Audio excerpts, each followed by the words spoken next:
I am a watchman. I watch. I listen. I speak. I warn the nations using words that heal, teach, and reveal the will of the Eternal. I am a watchman.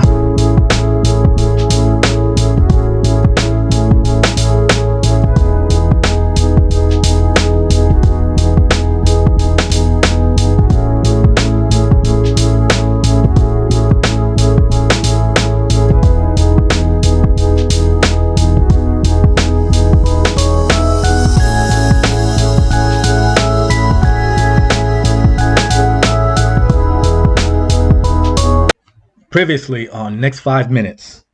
Receive, plan, wait. Receive, execute, wait. Receive, praise, celebrate.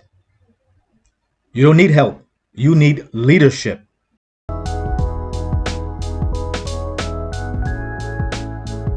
Welcome back, viewers. What I'm going to share with you today may seem wildly imaginative, but I'll prove it. We're going to hear a prophetic word and some revelation. We're going to talk about kings, boss moves, strategy, scriptures, and all with a chess theme. I know, it sounds like a lot, but that is the basis of the next 5 minutes. It is said that chess is a game of kings. The checkered black and white squares form a pattern on the board that symbolizes the struggle between good and evil. Additionally, the chessboard represents land to be conquered. If you were to look at a map of the earth, you would see thick black lines that outline the borders of each country. Now, these borders are supposed to keep peace, but they can sometimes bring war. If I could take you up and show you what the earth looks like from on high, you would see land and water, no country borders. Recall how Satan takes Jesus up to show him the kingdoms of the earth.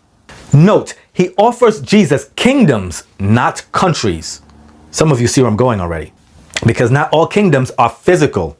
The borders of countries follow man's conventions of ownership, sovereignty, and greed. Now, if Satan had referenced and only said he wanted to show Jesus the countries of the earth, he could have simply given him a map. Satan doesn't just take Jesus high. He doesn't just take him in the air. He takes Jesus into the spirit. How do we know this? Well, ain't no mountain high enough to see all the kingdoms of the earth at the same time. This is not possible. The circumference of the earth is 24,901 miles. Let me prove it to you. In Matthew 4:8, let me read it to you, because I like to read out loud. Again, the devil took him, Jesus, up upon an exceeding high mountain and showed him all the kingdoms of the earth and their glory. Okay, we've arrived at the first lesson of the day. Satan offers to show Jesus the glory of the kingdoms because Satan covets glory. He puts earthly kingdoms over God and his heavenly kingdom. Question, why doesn't Satan offer to show Jesus the glory of the kings of these kingdoms? Answer, because the kings are temporary employees to him. They will all pass away, but the kingdoms and their glory will remain. Before we go further, let's understand the dynamic between the reigning monarch, who could be a king or a queen, and their relationship to their kingdom. It is often said that the reigning monarch rules over the people. But this is not really true, because the king or the queen does not tell everyone what to do every day, every moment of their lives. They enact laws or rules to live by. So, the rules rule over the people, and the monarch rules over the rules.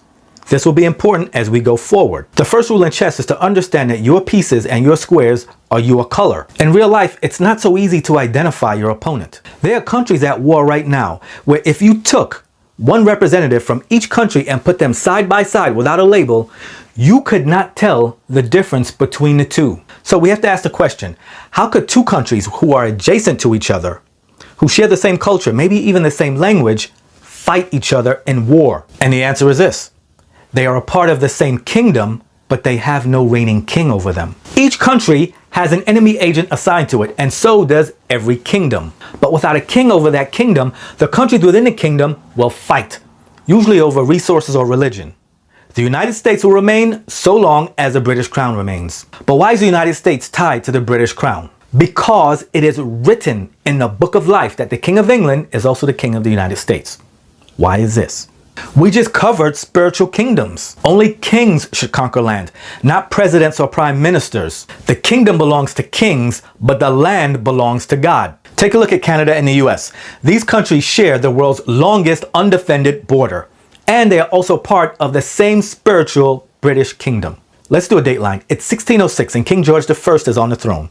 He grants a charter to colonize the Americas, which become a part of his kingdom. By the time King George III is crowned, there are a lot of problems. Well, we know the colonists will go on to win their independence with force, and they legalize it with a treaty and a constitution. But let's look at a similar example. If a 16-year-old child petitioned a court to become emancipated from her parents, a judge could grant this request. But no judge or court can undo the DNA of that child.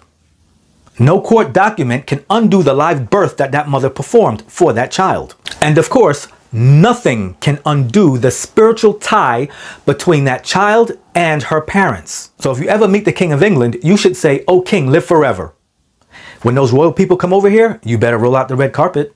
Please note that I did not say that the King of England has any legal claim to the United States. These are spiritual matters we're talking about. Okay, that was a long opening move. All right, let's do a breakdown of the pieces. The king is the most important piece on the board. So the king can move in one direction at any time, and understandably so, as we do not want him to be out in the open moving all over the place. Now we need to talk about some kings. We need some examples. I want to talk about the life and legacy of some well-known kings. This is going to help us today. Let's look at the first king of Israel, King Saul. All land belongs to God, but the sovereign king or queen rules over the kingdom that the land is on. King Saul is the first king of Israel, but he's also the first king to disobey God. This is where we come to another important lesson of the day. The lesson we need to learn here is, if God puts you in charge of his people and you disobey him, you will be replaced. Now, what's amazing about the story is God does not go behind Saul's back and speak to the people directly to carry out his directives. Why this is important to note is it could explain why bad things sometimes happen to good people. Maybe some of the people that Saul let escape circled back and attacked the Israelites. God forbid that happened and someone lost their life, and that family would have been saying, "God, why did you let this happen?" Well, it wasn't God's will to let that happen. It was Saul's disobedience, or their leader's disobedience, that caused that to happen. God provided for it. In the end, after fighting and running from David, King Saul falls on his own sword. Now, it should be noted that in the game of chess, a king cannot put himself in checkmate, thereby ending the game. That's against the rules. And so technically, in my opinion, Saul stopped being king long before he stopped living. So what is the literal lesson we learn from Saul? Obedience is greater than sacrifice. Had he listened to the Lord, he wouldn't have had to sacrifice himself. But God already knew Saul would do this. So he has David anointed king for years prior to him becoming king. So the transition between Saul and David, it's fairly quick. So the kingdom is not uncovered by a king. But wait, David is only king of the tribe of Judah. But he goes on to conquer Jerusalem, and then he unites all of Israel. Now, do you see the power of a king? Now, let me blow your mind. Ancient Israel under David was modern day Israel, Palestine, Lebanon, Jordan, and Syria. This was a large kingdom divided into smaller countries. Now, do you see why there's fighting over there? This is a large kingdom without a sitting king. Disembodied voice. What did Master Jesus say about a kingdom divided? Matthew 12:25. And Jesus knew their thoughts and said unto them, Every kingdom divided against itself is brought to desolation, and every city or house divided against itself shall not stand. Bless you, man of God. Thank you. Now, before Israel had kings, they had judges, and some were women. But one of the most notable judges was Gideon. I like to call Gideon the reluctant leader because he was a military leader, a prophet, and of course a judge. But he asked God what I would call a worry question. It's when someone asks you a question that they know the answer to because you just gave it to them. So Gideon asked God for a sign that he will have victory over the Midianites. God answers him. He turns around and asks God the same question again, but he wants a different sign. Now, there's a powerful lesson we can learn from Gideon too. After Gideon receives the first answer from God and he's unsure of it, he doesn't turn to man for confirmation. There's a message here. I know the Holy Scriptures will tell us to seek out godly counsel, but not if God spoke to you directly and gave you a directive. Now, how many times has God told us to do something and we went looking for someone's advice? Now, here's what happens. What God tells us will cause us to feel some kind of way about it inside, which is natural. But what is also natural is for us to want to feel the same way on the outside. So we have to get some friend or family member or even some random person to come and talk to us or hug us or make us feel good about whatever God said. But not Gideon. He doesn't call a pastor at 2 o'clock in the morning. He doesn't even post his question on social media for random people to respond to. He goes back to the source, the great I am. Now, it should be noted that not only Gideon, but many of God's prophets had insecurities, even while they were on assignment for God. And it should be noted that quite a few of God's anointed and appointed kings disobeyed him. So God will take these souls who have all of these rough spots and insecurities and pull the best out of them to apply to the worst situations. So what we learn here is, instead of embracing people, we should embrace our imperfections and strive to become a device of divine use. Now, it should be noted that praying to God about your imperfections doesn't remove them, but it does mature you so that you can see how you can use them. That's a message for someone. So I'm going to belabor the point. If God should communicate his will to you directly, he did this with his spirit. You should not placate your flesh or your feelings with spiritual concerns. Thank you, disembodied voice. God bless you, man of God. Look at Jesus. At no time in his ministry did he stop to ask his disciples if he should do what God told him to do. As far as Gideon, I guess he never played chess because there's a touch move rule. If you touch one of your pieces, you must move it. Recall how God figuratively touched Gideon with his first answer. That means it's your turn to move. The queen. If the king is the most important piece on the board, the queen is the most powerful. She can go in any direction, any number of spaces. But why is this? Well, in short, who can deny a capable woman with a crown? The other answer is the queen will influence generations to come by bringing forth the next king or queen. But to understand the power of a queen, we should look no further than Jezebel, King Ahab's wife. Ahab also disobeys God by following the counsel of his wife Jezebel to worship other gods. Now, Elijah, one of God's prophets, fled to the desert when Jezebel declared that she would take his life. Do you see that? Elijah is a prophet of God, yet he fears a queen's wrath. Do you see the power of a queen? The king outranks the queen, but the queen is leading the king. What we learn from this is where there is disorder, there is defeat. But what does Jezebel and Ahab learn from this? Simple. It doesn't matter how many false prophets you have. If you go up against just one prophet of God, you will lose. You heard me. I don't have to repeat it, and you don't need to rewind it. The bishop can move in any diagonal direction, any number of squares, as long as the squares are not occupied. Let's bring Elijah back because he is an example of a bishop. In chess, one bishop alone cannot checkmate a king, but two can. Recall how I told you the queen's freedom of movement on the board makes her the ultimate diplomat. Elijah first ran from her words, not her sword. Question: why doesn't God just strike down Ahab and Jezebel? Answer: because while the battle is the Lord's, the fight is ours. How can we be an absent combatant? Stand your ground on the square that God put you on. Our part is to play our position. Don't obsess about the other pieces on the board. Oh, I wish I could make those kind of moves.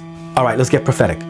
In my life, there are people who don't play their position. I'm like, Lord, can you see this?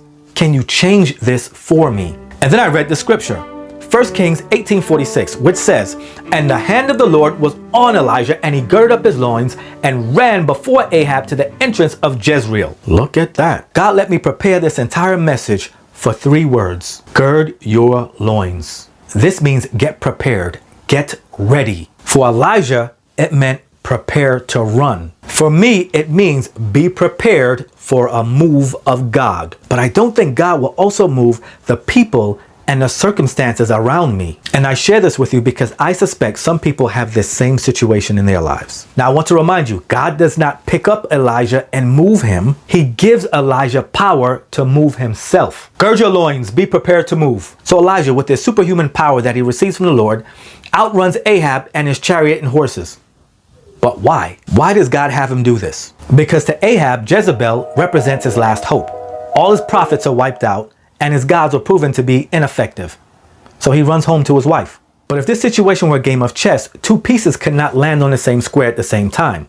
So Elijah has to get there first, which takes away all hope from Ahab.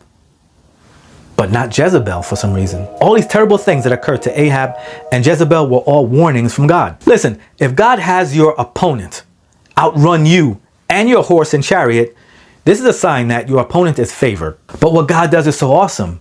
He exacts his judgment in a powerful and poetic way. Prophets have spiritual keys to lock and unlock things. Elijah is no exception. He has many keys, but two of his most noteworthy keys are keys to the grave and keys to the heavens. With his keys to the grave, he brings back the widow woman's son from death. And with his keys to the heaven, he closes up the heavens so that rain will not fall on the earth until he commands it to happen. Trust me, I know what I'm talking about. My lion has a key in his mouth. Full stop, return, new paragraph. Now the knight is versatile as it can jump over other pieces. But what do the Holy Scriptures tell us about horses? Well, in Psalms 20 and 7, the Holy Scriptures tell us that some trust in chariots and some in horses, but we will remember the name of the Lord our God. Let's bring back Elijah again. Recall how in 1 Kings 18 and 46, the power of God fell on Elijah and he outran Ahab's chariot drawn by horses all the way to the palace. Now, today, knights could be perceived as special forces. But what are special forces? They are highly trained military personnel, special individuals with special powers and assignments. Correct. Now, the rook can move horizontally or vertically. It can be compared to a chariot.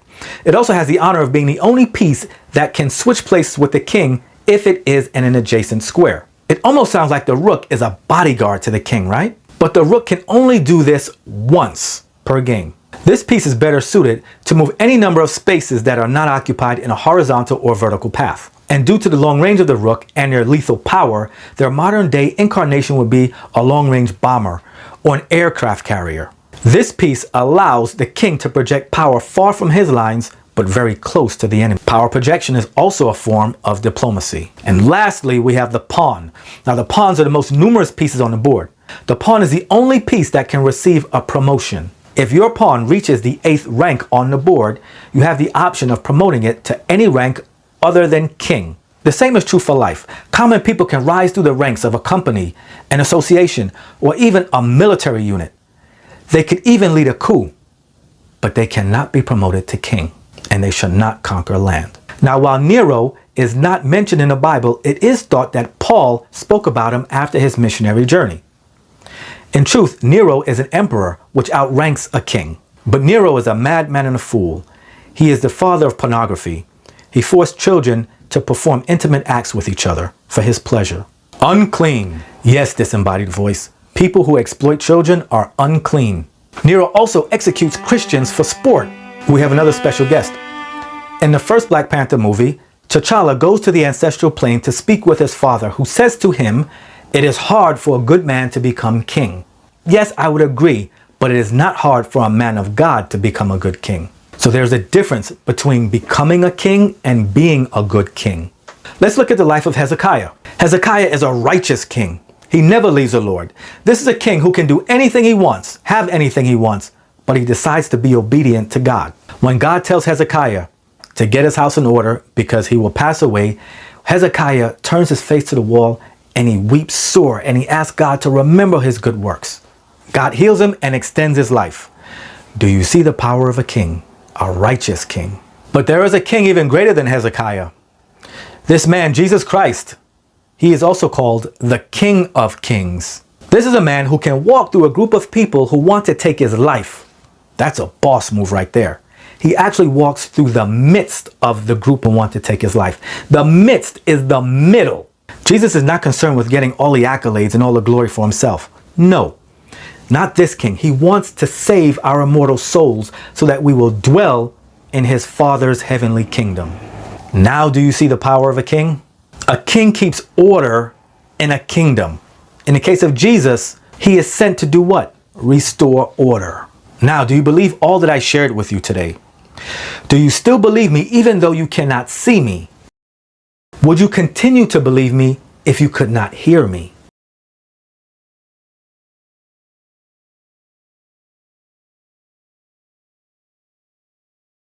For 8.1 seconds, you could not see or hear me, yet you believed I was still here. I told you, I am the least in my Father's house. So if you believe in me, you should also believe in he who sent me for the remaining seconds of your life. Don't stop believing, because in those 8.1 seconds, I prayed a silent prayer for you. This session should serve to encourage you, to settle your mind, to make you feel better. For those of you who would say to me, Abrams, you don't understand. You don't know what I'm going through. You don't know what people did to me. I will tell you that vengeance is the Lord's, but the sword is mine. I will lead you with the sword, teach you with the sword, and love you with the sword. When you have learned to sheathe your sword with experience and sharpen it with wisdom, I will leave you with the sword. Full stop. Abrams Rising.